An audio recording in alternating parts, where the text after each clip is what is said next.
Hi friends, మనకు ఇందిరమ్మ ఇళ్ళ కోసం దరఖాస్తు చేసుకున్న వారికి ఒక శుభవార్త అని చెప్పుకోవచ్చు. సో ప్రభుత్వం అయితే కీలక అప్డేట్ అయితే ఇవ్వడం జరిగిందన్నట్టు. సో ఇందిరమ్మ ఇళ్ళ కోసం మనం అప్లై చేసుకున్న అప్లికేషన్స్కి అయితే దానికి సంబంధించిన అప్లికేషన్ స్టేటస్ అవన్నీ అయితే చూసుకోవచ్చు. అయితే ఇందులో మనకు చూస్తే అయితే శుభవార్త, హైదరాబాద్ ప్రజలకైతే ప్రజలు ఇంటి నుంచే ఇందిరమ్మ ఇళ్ళ కోసం ప్రభుత్వం చేసుకున్న దరఖాస్తును ఆహ్వానించింది. సో ప్రస్తుత దరఖాస్తు ప్రక్రియ ముగియడంతో ఇళ్ల మంజూరు ప్రక్రియను కూడా మనకు షూరైజ్ చేసింది. ఈ ప్రక్రియలో మీరైతే అబ్జర్వ్ చేసుకుంటే మనకు హైదరాబాద్ క్యూఆర్ పరిధిలో ఇందిరమ్మ ఇళ్ళ కోసం దరఖాస్తు చేసుకున్న వారి యొక్క అప్లికేషన్ స్టేటస్, అలాగే అప్లికేషన్ ఇందిరమ్మ ఇళ్ళ లిస్టు, ఇవన్నీ అయితే మీరైతే మీ యొక్క మొబైల్లోనే తెలుసుకోవచ్చు అన్నట్టు. అది కూడా ఏ విధంగా చూసుకోవాలి, లింక్లు అయితే మీకైతే తెలియజేస్తాను, మీరు చూసుకోవచ్చు. ఇక్కడ మీరు చూసుకుంటే తెలుగు అందించిన ఈ నెల 20వ తేదీన లాటరీ అర్హత సాధించిన వారి వివరాలు అయితే హౌసింగ్ బోర్డు ప్రకటించడం జరిగింది. ఆగస్టు 27వ తేదీ నుంచి 30వ తేదీ వరకు లాటరీ తీసి నియోజకవర్గంలో వారిగా ఇళ్ళను అయితే కేటాయిస్తున్నట్టయితే మనకు ప్రభుత్వం అయితే వెల్లడించడం జరిగిందన్నట్టు.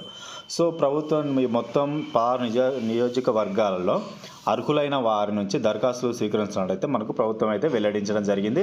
సో ఇక్కడ మనం చూసుకుంటే ప్రతి అయితే మనం చూసుకోవచ్చు అంటూ దాదాపు ఆహ్వానించింది 60,720 మందికి అయితే దరఖాస్తు చేసుకోగా ప్రాథమిక పరిశీలన అనంతరం అర్హులైన వారికి తెలిసిన నోటిఫికేషన్లు అందించారు. వీరి నుంచే సోమవారం వరకు అర్హతలను స్వీకరించడం జరుగుతున్నట్టు. అలాగే ఇక్కడ మేము చూసుకుంటే అర్హులైన లాటరీ పద్ధతిలో ఇల్లు కేటాయింపు ప్రభుత్వం తీసుకున్న నిర్ణయం. దీంతో లాటరీకి సంబంధించిన మనకు ప్రతిదీ అయితే చూసుకోవచ్చు. లబ్ధిదారులు ఆన్లైన్లో వెళ్ళి మీ యొక్క తమ వివరాలు అయితే చేసుకోవచ్చు. అనంతరం ప్రతి నియోజకవర్గంలో లాటరీ నిర్వహించిన ఇళ్లను కేటాయిస్తున్నారు. అయితే తిరస్కరించబడిన దరఖాస్తులు ఎక్కువ మంది నగరాల్లో స్థిరపడి నివాసం లేనివారు, ఇప్పటికే ఇల్లు లేదా ప్లాట్ కలిగిన ఎక్కువ మంది ఉన్నట్లు గుర్తించారు. ఇక 4 వీలర్ వ్యక్తిగత వివరాలు ఉపయోగిస్తున్నారని అనర్హులను గుర్తించారంట. అయితే ఇక క్యాబ్ సర్వీసుల కోసం 4 వీలర్ ఉపయోగిస్తున్న వారికి అర్హులుగా తేల్చారు. అయితే అనర్హులను స్వీకరించి అభ్యర్థులను పరిశీలించామని, ఒకవేళ వారికి అర్హత ఉంటే లబ్ధిదారు జాబితాలో మనకు చేరుస్తామని హౌసింగ్ బోర్డు చైర్మన్ మనకు ఈ గౌతమ్ గారు అయితే తెలియజేయడం జరిగిందన్నట్టు. అయితే ఇందిరమ్మ ఇళ్ళ కోసం మీకు ఇల్లు అర్హత సాధించారా లేదా అనేది మీరు ఆన్లైన్లో చెక్ చేసుకోవచ్చు. సో మీ ఆధార్ నెంబర్, మొబైల్ నెంబర్ లేదా అప్లికేషన్ నెంబర్ తోటి చెక్ చేసుకోవచ్చు. వాటికి సంబంధించిన లింకులు అయితే నేను కింద ఇచ్చాను, మీరు అక్కడి నుంచి చూసుకోవచ్చు. సో వన్స్ ఇక్కడ మీరు లింక్ అనేది ఓపెన్ చేసిన తర్వాత ఇక్కడ మీరు ఏం చేస్తారంటే సింపుల్గా మీ యొక్క ఆధార్ని ఇక్కడ మీకు అప్లికేషన్ చూసుకోవాలంటే ఇది. సో ప్రతి దాన్ని మీరు చూసుకోవచ్చు. ఇక్కడ ఇందిరమ్మ ఇల్లు అప్లికేషన్, ఇందిరమ్మ ఇల్లు లిస్టు ప్రతిదీ చూసుకోవచ్చు. ఇక్కడ మనం ఇందిరమ్మ ఇల్లు అప్లికేషన్ స్టేటస్ చూసుకోవాలంటే ఓకే చేయండి. ఓకే చేసిన తర్వాత ఇక్కడ వస్తుంది మనకు లింక్ అయితే ఓపెన్ చేయగానే మనకి ఈ విధంగా వస్తుంది. లింక్ అయితే కింద ఇచ్చాను కదా, ఆ లింక్ అయితే ఓపెన్ చేయగానే మనకి ఈ విధంగా వస్తుంది. ఇక్కడ మీరు మీ యొక్క mobile number, Aadhaar number, application number, FAC మీ యొక్క అప్లికేషన్ నెంబర్ ఏదైతే ఉంటుందో దాన్ని సెలెక్ట్ చేసుకోండి. నేనైతే నా యొక్క మనకు అప్లికేషన్ నెంబర్ అయితే ఎంటర్ చేస్తాను, ఎఫ్ఏసి నెంబరు ఇక్కడ చూసుకోవచ్చు. మీరు కూడా మీ యొక్క అప్లికేషన్ నెంబర్ అయితే ఎంటర్ చేయండి గైస్. సో ఎంట్రీ చేసిన తర్వాత మనకైతే అప్లికేషన్ నెంబర్ అయితే చూసుకుంటే మనకి ఈ విధంగా వస్తుంది. సో ఇది మనకు వరంగల్ కాబట్టి వరంగల్ చూపిస్తాను. సో మీ యొక్క డీటెయిల్స్ కూడా ఇచ్చేనాడు సరిపోతుంది.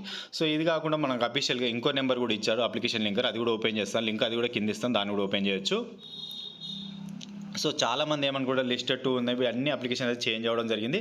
సో లిస్ట్ 2, గిస్టెడ్ సంతకం ఇవన్నీ ఉన్నాయి కూడా మీకు ఇల్లు అయితే ఖచ్చితంగా వస్తున్నట్టు. లిస్ట్ L1, L3 ఉన్న వారికి, L2 ఉన్న సో L3 ఉన్న వారికి కొంచెం టైం పడుతుంది. L2 ఉన్న వాళ్ళకైతే ఖచ్చితంగా మీకైతే ఇల్లు అయితే ఖచ్చితంగా వస్తుంది, కొంచెం టైం పడుతుంది అని.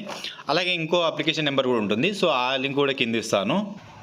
ఈ అప్లికేషన్ వచ్చి మనకు తెలంగాణ మీ సేవ 2.0 అన్నట్టు. సో ఈ లింక్ కూడా కింద ఇచ్చాను. ఇది మెయిన్ హైదరాబాద్లో ఉంటున్న వారికి అయితే మీరే తెలుసుకోవచ్చు అప్లికేషన్ స్టేటస్. ఇది కొంచెం సర్వర్ డౌన్ ఉంది కాబట్టి మనకు ఇందిరమ్మ ఇల్లు క్యూర్ దాంట్లో చెక్ చేసుకోవచ్చు అన్నట్టు. అందులో కూడా చెక్ చేసుకోవచ్చు, ఇందులో కూడా చెక్ చేసుకోవచ్చు.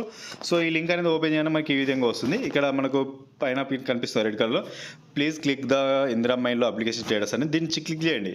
ఓపెన్ చేయడం మనకైతే ఈ విధంగా వస్తుంది. సో ఈ లింక్ అనేది మనకి ఇక్కడ అప్లికేషన్ అయితే ఇది, ఇందులో మనకు ఈ అప్లికేషన్ అయితే క్లెయిమ్ కావట్లేదు. సో ఇందిరమ్మ ఇండ్లు క్యూర్ ఏరియాలో మనకు యాక్సెప్ట్ చేస్తుంది కాబట్టి మీరు అక్కడ చూసుకోవచ్చు అన్నట్టు.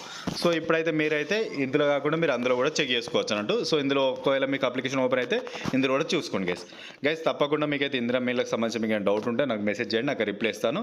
అలాగే ప్రతి ఒక్కరైతే వీడియోకి అయితే లైక్ చేయండి, కామెంట్ చేయండి. మన వీడియో నచ్చితే తప్పకుండా వాల్యుబుల్ అనిపిస్తే షేర్ చేయండి గైస్. అలాగే మన యొక్క సోషల్ మీడియాలో కూడా జాయిన్ అవ్వండి. మన ఫేస్బుక్, ఇన్స్టాలో కూడా మీరైతే ఫాలో అవ్వండి. మన వాట్సాప్ ఛానల్లో కూడా మీరు జాయిన్ అవ్వండి. లింక్ ఉంటే నేను వాట్సాప్లో లింక్ అయితే పెడతాను కాబట్టి.